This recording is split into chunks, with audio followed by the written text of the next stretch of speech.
طبعا اول حاجه البلسم ده هفتح منه واخد احط شويه. بصوا بحاول افتحه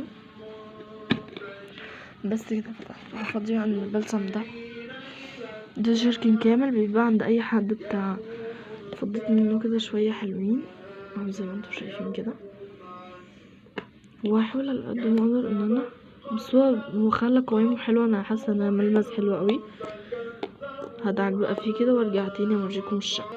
دلوقتي يا جماعه هو شغاله معاكم دعك.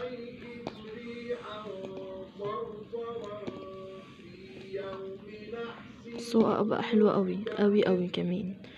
شكرا على الوصفه بجد، شكرا على الوصفه. لو عندكم اي وصفات اكتبوها لي في الكومنتس.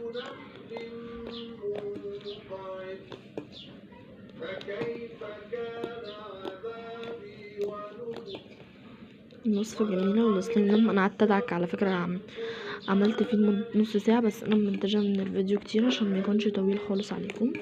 هو اول ما حطيته كده حسيت ان السلايم بتاعي باظ، بس بعدين لم معايا. لما خلص من الطبق حسيت ان السلايم بتاعي لم معايا بجد، بقى حلو قوي وبقى مرن بجد فعلا. شكرا في الوصفه، شكرا على الوصفه. انا كنت خايفه اعملها لا يبوظ سلايمي، بس لا بجد خليه حلو قوي.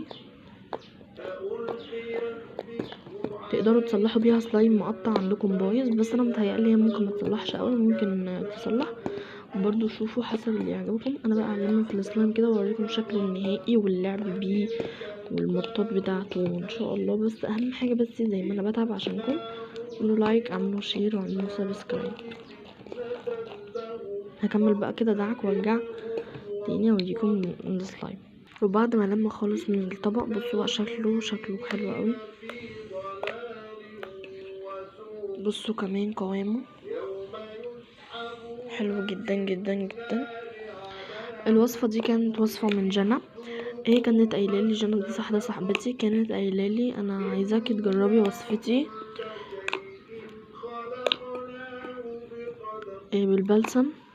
وانا الصراحه حبيت. قالت لي انا لما عرفت يعني انك بتعملي سلايم وكده فحبيت اقولك تجربي وصفه البلسم، هتطلع معاكي جميله قوي. وفعلا بجد ناجحه بجد جدا، ناجحه جدا جدا، وكمان روعه بجد، روعه بجد روعه. شايفين مرن جدا جدا. انا حاسه ان انا السلايم ده بلسم، ماسكه بلسم.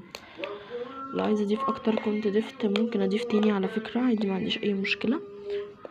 بس خلاص كده عشان برضو ما يبقاش مرن معايا زياده عن اللزوم، عايزه برضو يكون ايه ملموم وحلو. فدلوقتي ده الجل بتاعنا، انا هضيف منه نقطه. الجل ده اسمه بلو لاين، اسمه بلو لاين. هضيف منه نقطه بسيطه خالص. شايفين النقطه دي نزلت قد ايه؟ وهدعك بقى كده الجل بتاعنا ده.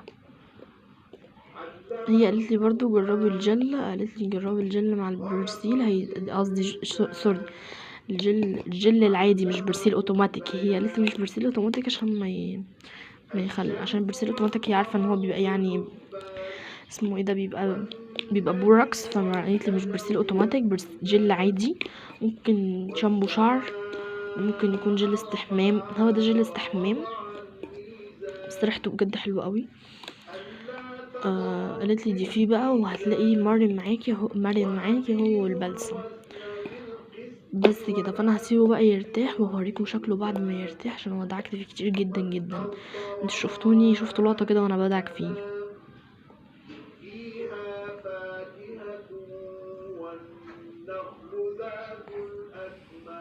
بقى حلو قوي. لو اي حد عنده سلايم مثلا قاطع بيقطع، يعني يحط عليه ليمون وخل زي ما انا عملت، وبعدين يخليه مرن، يعني يخليه احسن بالجل اللي هو جل الاستحمام، اسمه بلو جل الاستحمام ده بلو، او وبالبلسم، يعني بالجل وبالايه بالبلسم. شايفين ايديا مكان دعكت البلسم.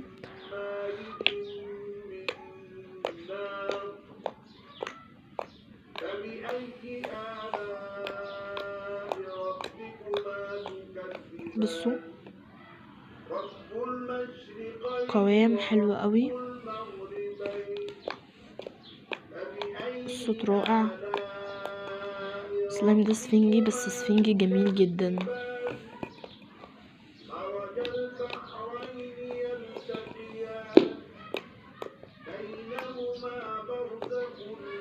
اعملوا لايك واعملوا لي شير واعملوا سبسكرايب واشتراك في القناه. ولو عجبكم الفيديو اعملوا لايك، ولو ما عجبكوش اعملوا انلايك، بس انا متاكده ان هو هيعجبكم. وجربوا الفيديو دوت، جربي الطريقه ديت، وبجد على ضمانتي هي تاخد دعك منك شويه كتير، وهتحس ان السلايم بتاعك باظ وتحس ان هو باظ كده، بس ما ترميهوش، ادعكي لحد ما يلم معاكي. تعالوا بينا نحط كمان شويه، وهعملها معاكم خطوه بخطوه عشان تشوفوا السلام هيبقى عامل ازاي. افتح كده دلوقتي البلسم. انا بحط شويه صغننين على فكره، بس عشان البلسم تخين هفتحه بس واحطه. دلوقتي اهو حطيت غطا واحد من البلسم. تعالوا بينا بقى ندعك واوريكم هو بيبقى شكله عامل ازاي بجد. هو لازم انا ادعك بايدي الاتنين، بس مش مهم ادعك معاكم بايد واحده عشان تشوفوا يعني ايه قد ايه مصداقيه حلوه بجد فعلا، وهو كمان هيخليه مرن اكتر. تدي دعكه بقى.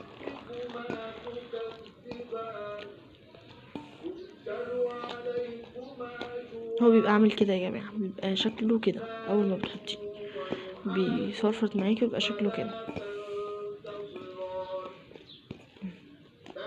انا عملته معاكم حته.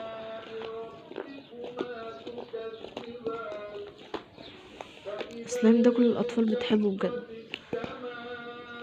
انا ما استخدمتش من البلسم كتير على فكره، بس هو عشان تخين فبيبان ان هو كتير، وبعدين انا بنشره في كل السلايم.